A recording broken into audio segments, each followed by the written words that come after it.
So what's up, people? Welcome back. You want to just keep living the delusion? Because I can't accept truth right now. Let's just all pretend that I still have those Bear Stern puts. Oh yeah, you see this watch? That watch costs more than your car. Yeah, I went out and bought myself a Rolex yesterday, along with a brand new car. Paid off my house. Anybody that needed to borrow money from me, I just sent money in the mail yesterday. Cash. I don't care. I'm crazy like that. I send cash in the mail. FedEx. So back to reality, and no, I don't have those puts. But the next time that I'm in the chat room and I'm saying that there's rumors swirling around, maybe you want to give that a shot. And if you're out there and you did buy those Bear Sun puts because of me, why don't you send me that 20%? I'm still waiting for my cousin to give me a call back. It's funny how guy probably made about $1.2 million over the weekend, and I haven't got a call back. Where are you, Mark? Where's my phone call? Where's my 20%? Even though it was kind of your idea that you were going to buy those puts anyway, and I just encouraged you to not stay short the stock, but to get into the options. So instead of making, I don't know, 60 grand, you made about $1 million. Options, baby. Leverage. But today on the Hit the Bid show, we are. Oh, wait, look at this. Phone calls in the morning. This could be important. Live. It's live TV.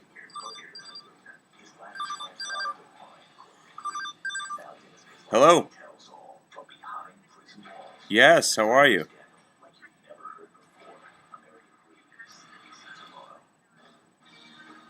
Okay, how are you?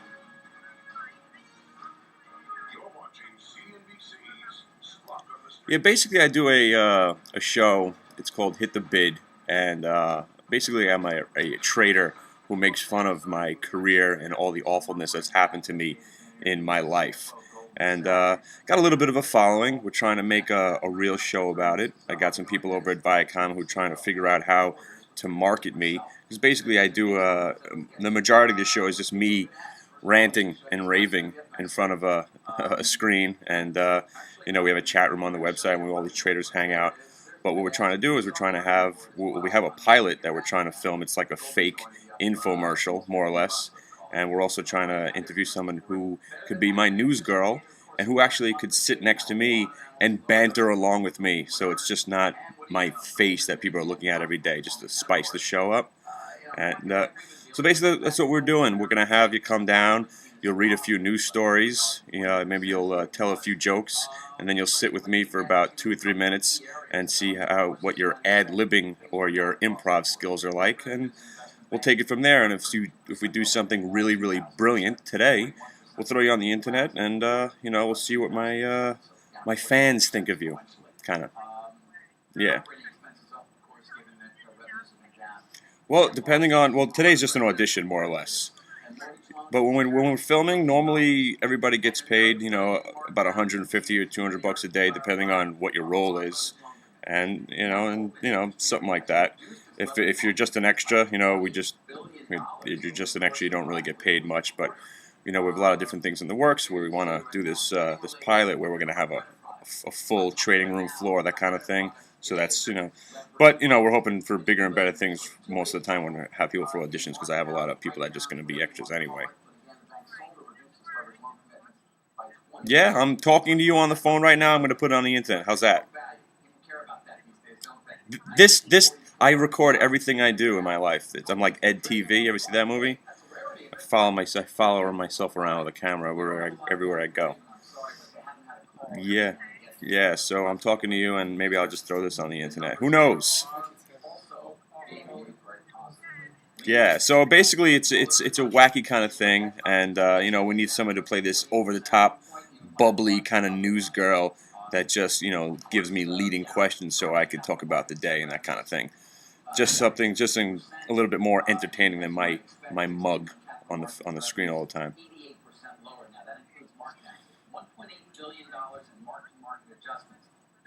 It's hitthebid.net.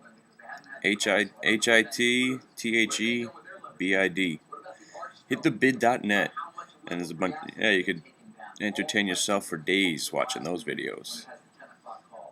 All right. So come. It's 2 Rector. Give me a call on this line when you hit the area. All right, see ya. Bye.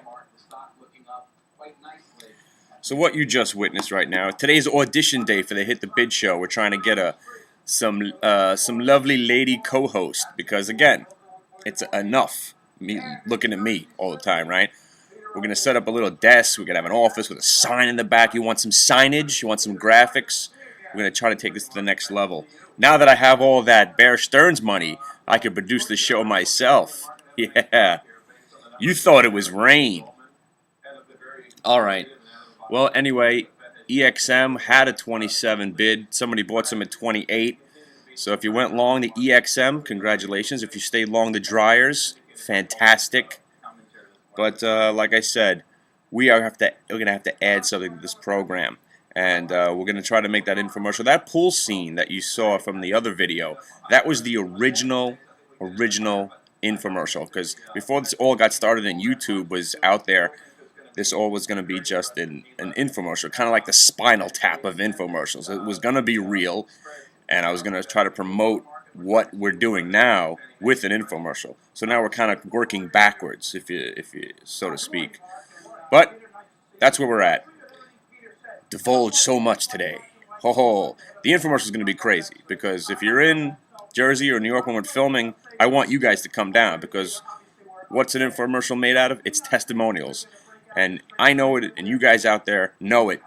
If you've been following the program, you've definitely made money doing basically the opposite of what I've done, and that's what I'm out to prove.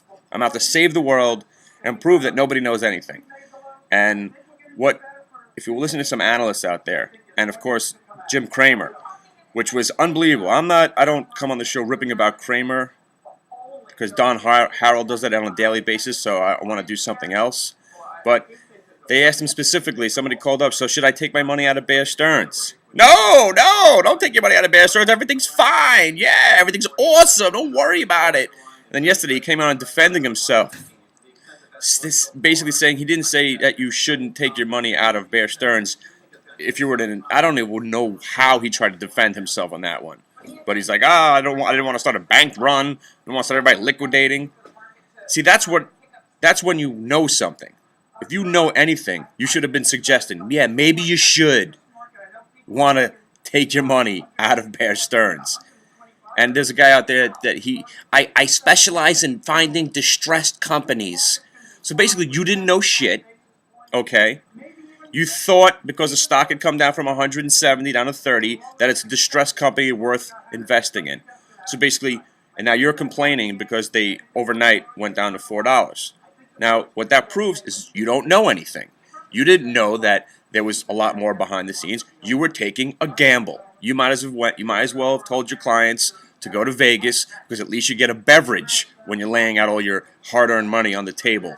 Here, you just took it in the rear, and there's nothing you could do about it because, of course, analysts have no accountability and no responsibility whatsoever. They could just say whatever they want, do whatever they want, and if you lost money, oh, well, sorry, I was wrong. Accountability.